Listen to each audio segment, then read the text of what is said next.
Welcome to part 5 of our series on building hybrid cloud applications. Today we'll be discussing infrastructure. Specifically, we'll be talking about building your infrastructure in Azure.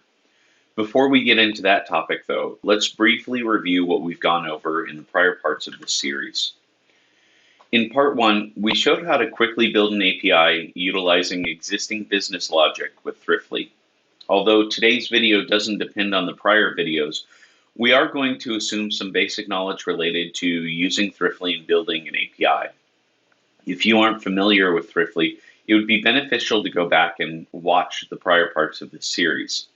In parts 2 and 3, we showed how to build a front-end client application using your API along with Angular and React Native. And last time we talked about not only securing your API, but how to build a secure API from the ground up. Along the way, we've referenced this illustration many times. In terms of today's presentation, we'll be looking at how you can transition an architecture like this one to one that is entirely in the cloud. For new customer ads, they're going to want an entirely cloud-based solution in most cases. Having a way of provisioning them into a cloud infrastructure can prove important to continue your growth beyond your current customer base. You may also find that existing customers, once they're partially in the cloud, as in this hybrid setup, they may eventually want to transition away from their on-prem solution to something that is in the cloud entirely. Today's presentation is going to go over some of the technical challenges that you may face along the way. In this presentation, we're going to start by defining some terms related to scaling and explaining what the differences are between them. We'll also look at some scaling models that show the separation of tiers within your application, even if it's a modernized monolith. Then we'll talk about single points of failure, which are often harder to get rid of and to mitigate than you may think. After that, we're going to talk a bit about how scaling fits into a multi-tenant architecture. Then we're going to bring all of it together by looking at an Azure service that can deal with most of the scaling requirements for a cloud-based ISV that also happens to work really well with Thriftly. It's called the Azure Application Gateway. Finally, we're going to spend a few minutes talking about some of the specific concerns related to database scaling for ISVs, considering transitioning to an all-cloud Saas from a classic on-prem model. Whenever we talk about scaling an application, the issue of which direction you need to scale comes up. For a long time, the industry was chasing the megahertz and then the gigahertz metric. It was really important for that to happen too. Our desktops got more powerful, and until the point that we started to reach some of the physical limits that we now have reached related to that speed increase related to megahertz and gigahertz. Today, although machines are still getting a little bit faster, in general, our performance improvements are coming from concurrency rather than single-threaded speed increases. Scaling vertically, which involves making your server bigger and faster, it's still a very valid approach. Increasing the number of threads available, having faster processors, faster memory, faster disks, or SSDs these days, is going to make your application faster, but there's a point of diminishing returns that can be pretty hard to find in this scaling model. Things such as network card performance, storage cache, L1, L2, L3 processor caching. All of these can start to have an impact on the improvement in application performance that you would gain by upsizing your server. The other consideration, of course, is that a single server represents a single point of failure, which is a topic that we're going to go over in more detail later on. Horizontal scaling, on the other hand, in general, refers to the idea of increasing the number of servers processing requests.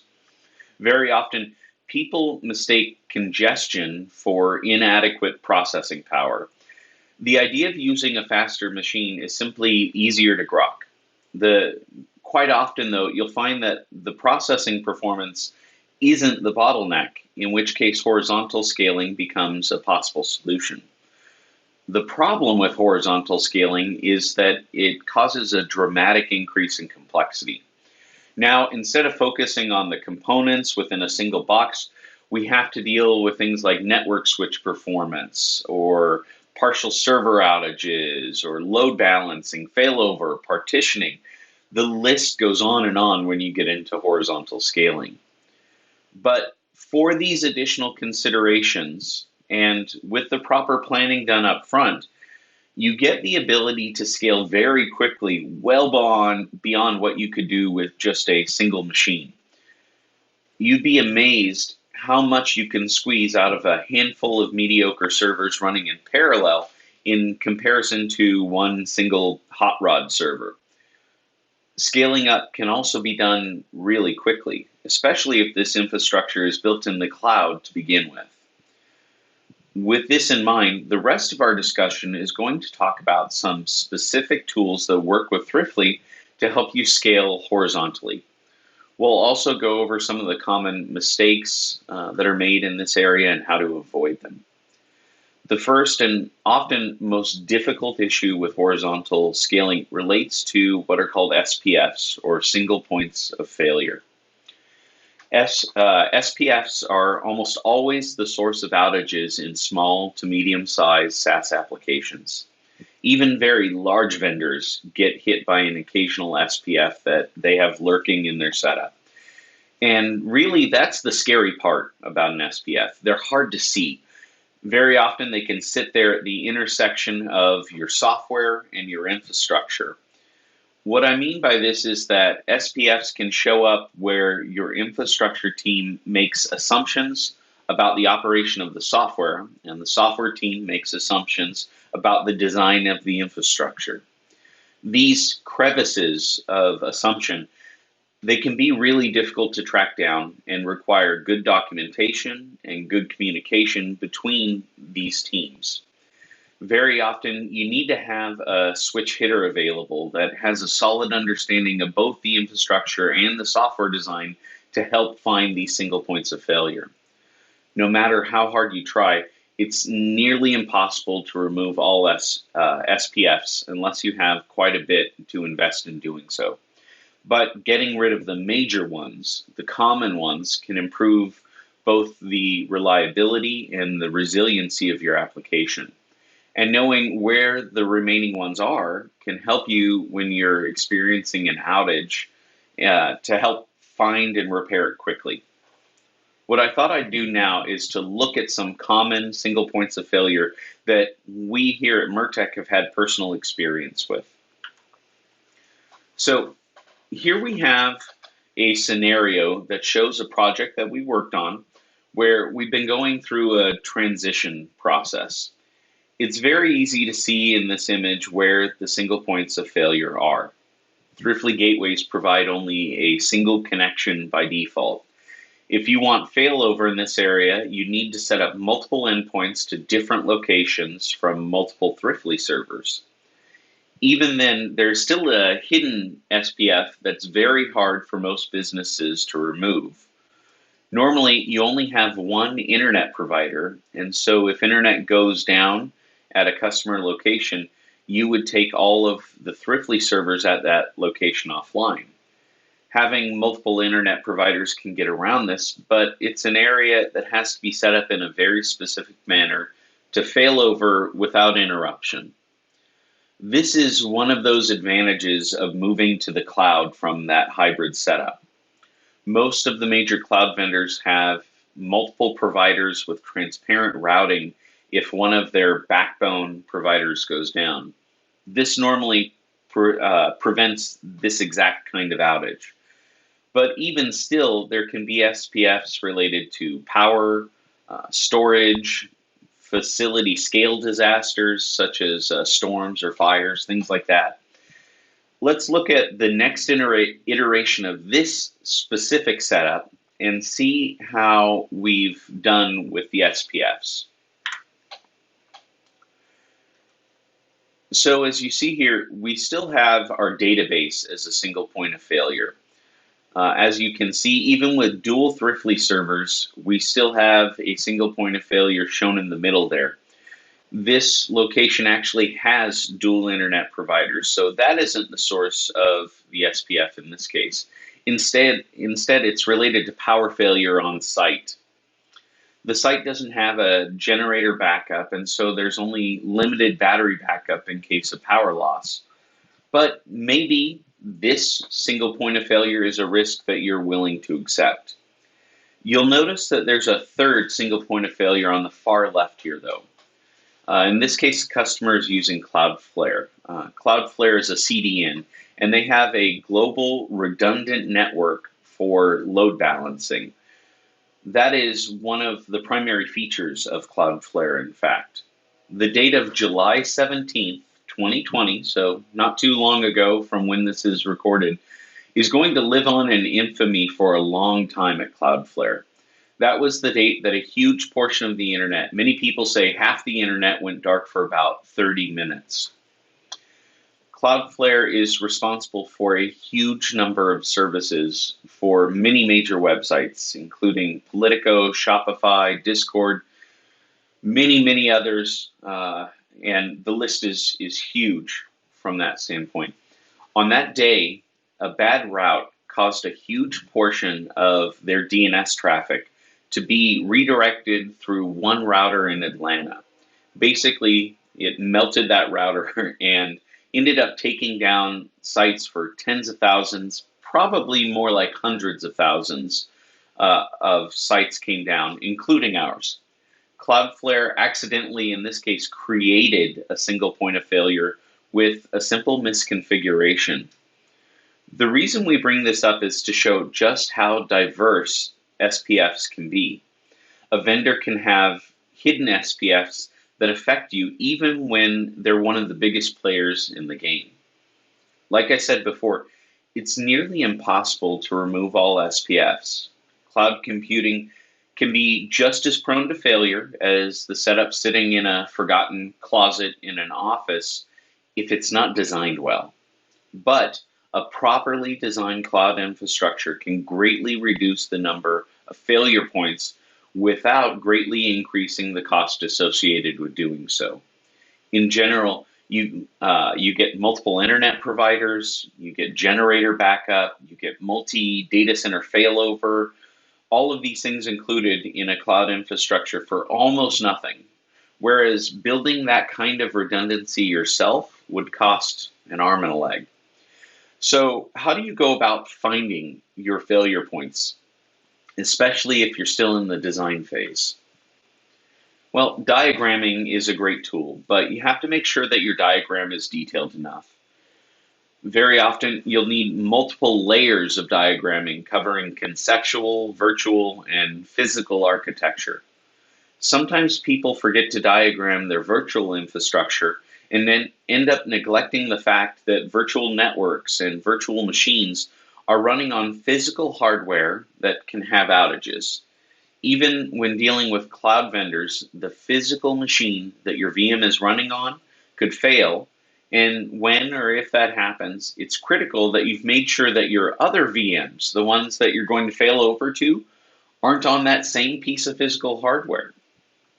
Another step that you can take is to make sure that you get sign off on the setup from both software and hardware teams. Make sure they understand the services, the infrastructure, the failover policies, and what the expected behaviors are. The next thing that you should do is to actually test your system. And by test it, I mean for real. Put some load on the system, unplug cables, even if that means virtually. Shut off systems, make sure you're getting the expected behavior, and also this process can help you to know what that expected behavior is. Maybe with the setup you have, there is going to be a small amount of time that things become unresponsive, and that's okay. Part of that testing should be to bring systems back online as well and make sure that that process works and is known also. If you're dealing with outside vendors, you need to know how they can become a point of failure also. If you're dependent on their service, you need to know how their service handles failure as well. Sometimes the question you need to ask is what outside services am I dependent on? Go all the way up and down your stack as well. For instance, with Cloudflare, DNS is a pretty low-level service. In general, there aren't many good ways to have multiple providers for DNS. In fact, I know of only one company that offers a service like that. It's called Proactive Name Servers.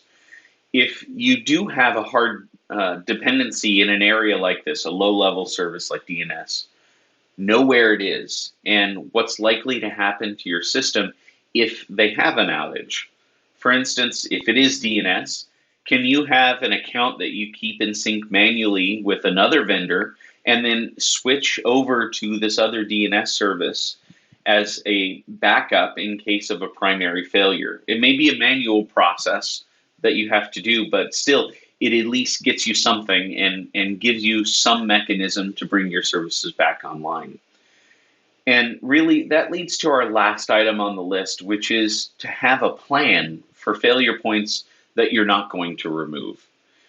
In addition to that, have resources available with details on the setup of each piece of your infrastructure. As it becomes more complex, you'll also find that you are able to improve the reliability as you work on these things. You might lose some of the knowledge about the setup and the configuration if you don't have it documented well as the complexity increases, but you've improved some of the reliability as well. So make sure those things are easily available to the key individuals that will have to service them. But now we've talked enough about failures. Let's talk about some specific concerns related to scaling a multi-tenant application. Business web applications often have different concerns when compared to consumer-oriented web applications. Whereas a consumer-oriented product can brand itself and hold to that brand, for business applications, there's often the need to white label the product. This complicates the multi-tenant aspect of a SaaS application because you may need to deliver your product at a customer's URL with their logo, for instance. Additionally, if you happen to snag a large customer, they may demand or require dedicated hardware resources to run just their tenancy. How can you keep this sort of complexity from turning into a failure point? Also, these applications often have a need to tie into other software using websockets. Normally, webhooks. Normally, webhooks are pretty easy to implement, but they can be complicated when you have to work with white labeling and dedicated hosting as well. You may also need to offer things like an SLA, a service level agreement, that has some sort of money back guarantee associated with it. And finally, considering all of those previous items, you still need to make money on this eventually. So getting to a break-even point quickly and having a reasonable plan for stepped growth can help with budgeting up front. So how do you pull off all of these requirements for building this sort of reliable multi-tenant SaaS application? This is where the Azure Application Gateway can be a huge help. It gives you an easy to set up solution for pretty much all the multi-tenant tenant considerations that we just went through. And it also works really well with Thriftly. Unlike the other load balancers that Azure offers, or those from other vendors that just move traffic, the Azure AG is quite a bit smarter. Most load balancers are what we'd call L4, layer 4, or transport layer load balancers. They just move traffic based on not much more than, is this backend server alive? But with the Azure AG, we get a much more configurable and customizable load balancer that actually works at the application layer. And I'll show you some of this shortly. The Azure Application Gateway also acts as a web application firewall, implementing an updated OWASP, or Open Web Application Security Project, set of rules. You can also write your own rules to deal with specific security issues that your application may have that are unique to it. It also supports URL routing, which is very useful in a multi-tenant setup. You can set up the routing so that a customer is running under a specific path, or if you need true white labeling support, you can use SNI, server name indication, with multiple listeners so that each customer has secure access to your application under their own domain name. Or you could use a wildcard certificate, and they support wildcard domains to allow for subdomain access, like something like abccompany.thriftly.io, for instance. You also get auto scaling so that more backend servers can be spun up automatically and then shut down based on demand. There's a high end to what you can handle with an application gateway, though. This is something to be aware of as your application grows. They can scale up to about 200 megabits per second, which should be plenty to handle most business applications, especially if you are pairing your application with a CDN like Cloudflare, where you serve your static resources from Cloudflare using their caching technology.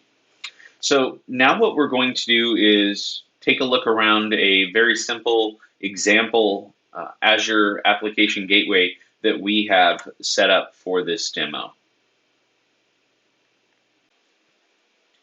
So this is the dashboard for an application gateway in the Azure portal.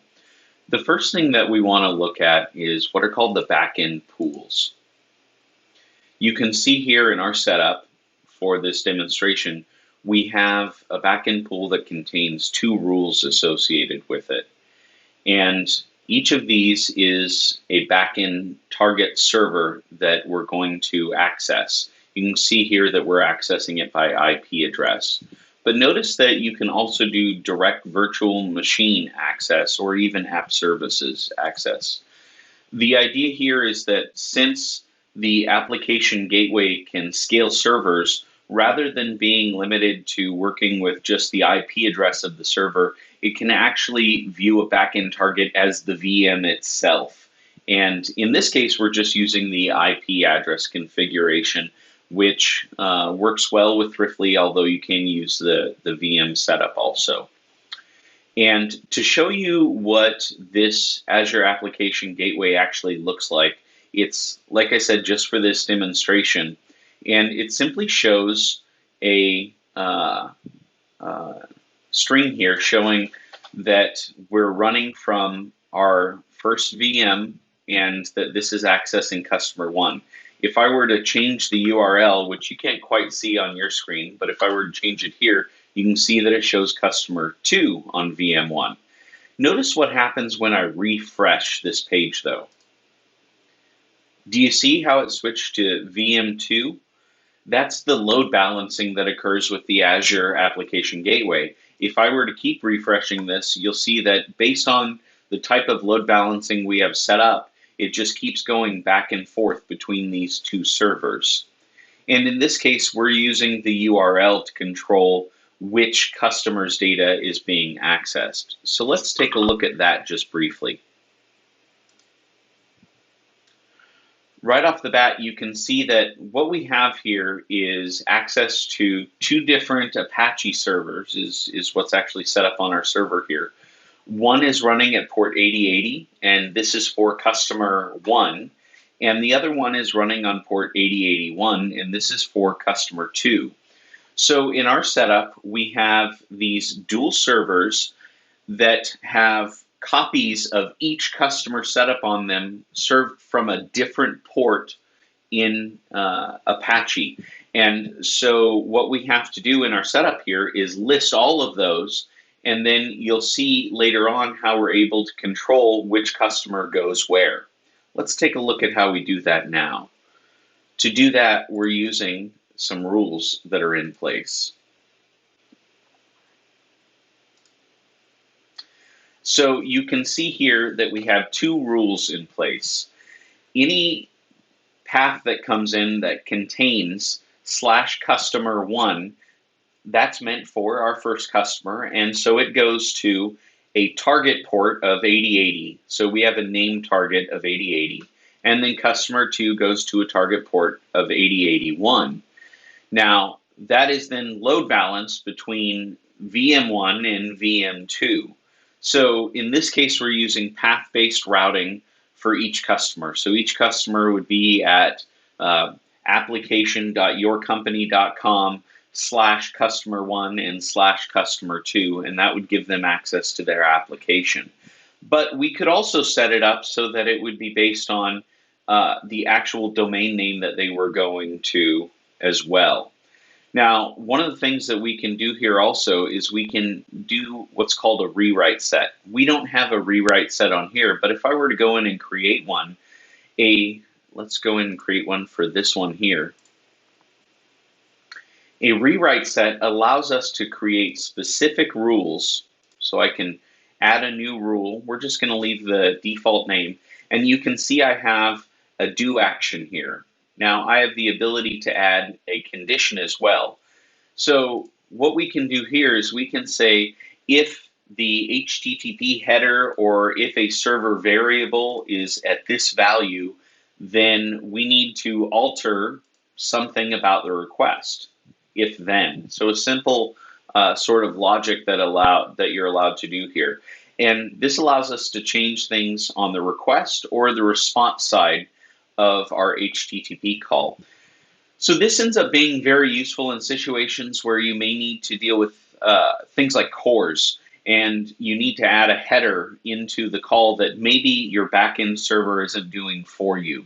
Or maybe you need to do something for authentication related to OAuth or some other type of custom authentication that your application uses, and that header is getting stripped, and you need to put it back in, or you need to do something else in relation to it. All of that can be handled with these if-then conditions here. So we're going to go ahead and cancel out of here. Go back into our application gateway, and we're going to look at one more tab here. This is the web application firewall. Now, you have two options as to how you can set up your Azure application gateway. Ours is set up using what's called a standard gateway, which doesn't support the web application firewall setup. But if we were to switch this to that setup and turn on the web application firewall, we have the ability to do things like limit the size of the body of our request, which can help with denial of service, preventing distributed denial of service attacks, or preventing someone from sending some huge requests that messes up your backend server in some way. So they have what's called a detection mode here that will let us see that something like this has occurred, or a prevention mode where we can block that entirely. In addition to this, we have access to a whole rule set, as I mentioned before, and we can pick the version of the rule set even that we want to use. So for instance, in OWASP 3.1, they've added some rules that sometimes may cause configuration problems in your application, so maybe you want to use 3.0. You have the ability to do all of that, and also to enable even more advanced rules there, or add your own custom rules as well. So in addition to all of that, you have something called health checks that you can put in place. And these health checks, or health probes as they call them here, we can discard our changes, allow us to monitor that that backend server is available, and you can configure that health check however you need. So an HTTPS based one or an HTTP based one, what path it should check, what it should look for, in other words, how long it should wait before it reaches a timeout, and how many failed requests before it's considered unhealthy, and what should the valid result be. So if you have a result that's good, normally you would have an HTTP status code of 200, although there may be other valid codes that you want to accept as well.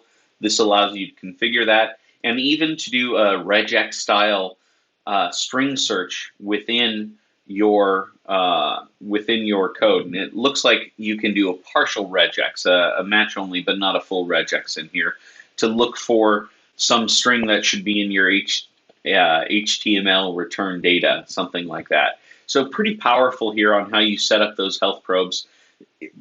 Fairly standard though as well. You'll find many other services that support this also.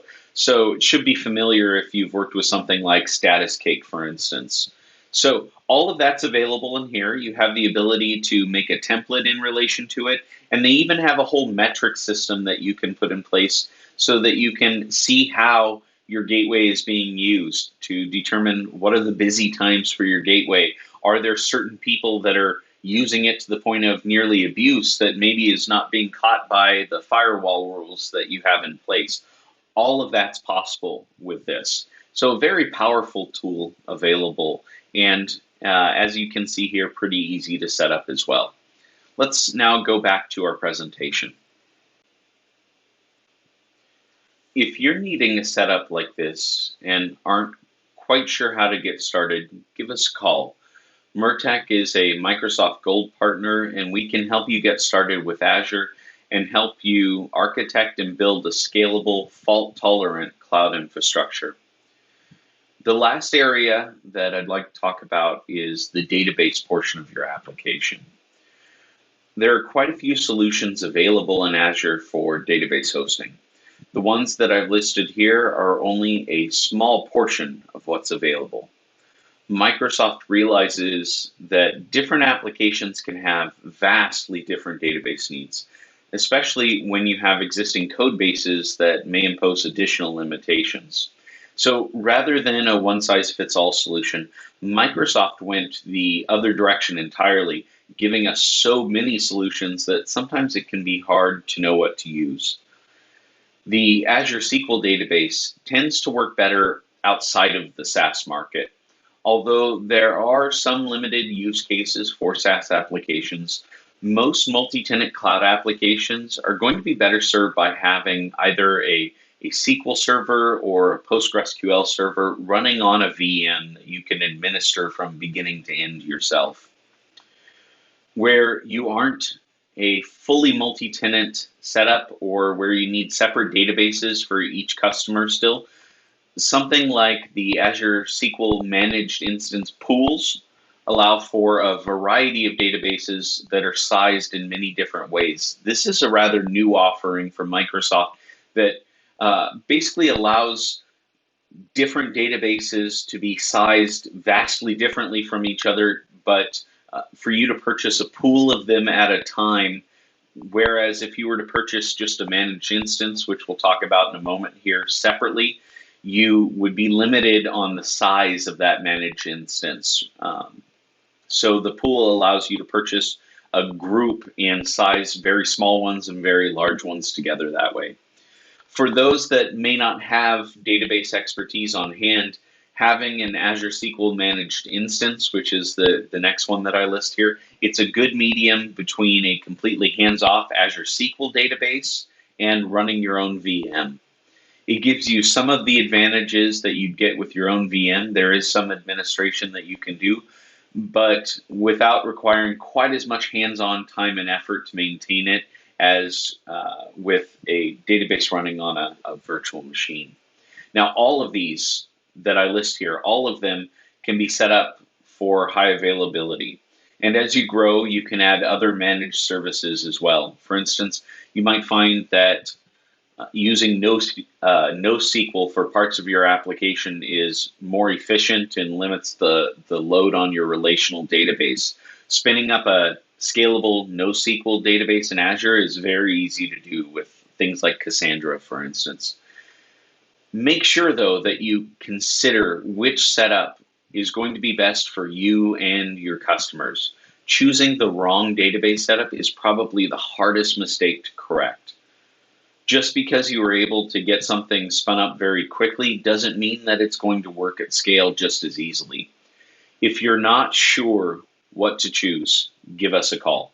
This is an area that we offer services to help you make the right decision up front. So to review what we've gone over in this video, scaling in a cloud environment, although it may not be quite as easy as just adding more RAM or a faster processor, It's still a pretty good experience. You can easily spin up services and hardware to test out your plans beforehand. We also talked about failure points. You're going to have to decide what failure points, what single points of failure are worth removing, and which ones either are too expensive to remove or just aren't that critical for your case. But hunt them down at both an application level and at an infrastructure level by doing things like intentionally breaking parts of your infrastructure. See what happens. Confirm that your high availability setup is actually highly available when something goes down. The next thing that we looked at was the variety of tools, needs for multi-tenant applications. Some might need to have their own dedicated database backend. Some require white labeling, or they may need service level agreements or dedicated hosting. Your infrastructure design and decisions should match those requirements. Don't design for what you might add in the future. Building an infrastructure that can do all of the possible things you can imagine, it's going to cost significantly more than building one that can do the 2 or 3 things that you need to do right now. But where you do need a lot of these various features for your SaaS application, the Azure Application Gateway can really help to lower the build cost. And the last thing that we talked about was the myriad of options available for your database. Investigate this early and find the setup that best matches your goals and budget. That's going to save you a huge headache down the road. If you're planning a cloud migration, also consider contacting us. We have experience designing, building, and administering cloud applications, and we specialize in helping you migrate your existing customer base to the cloud. And thank you for joining us today.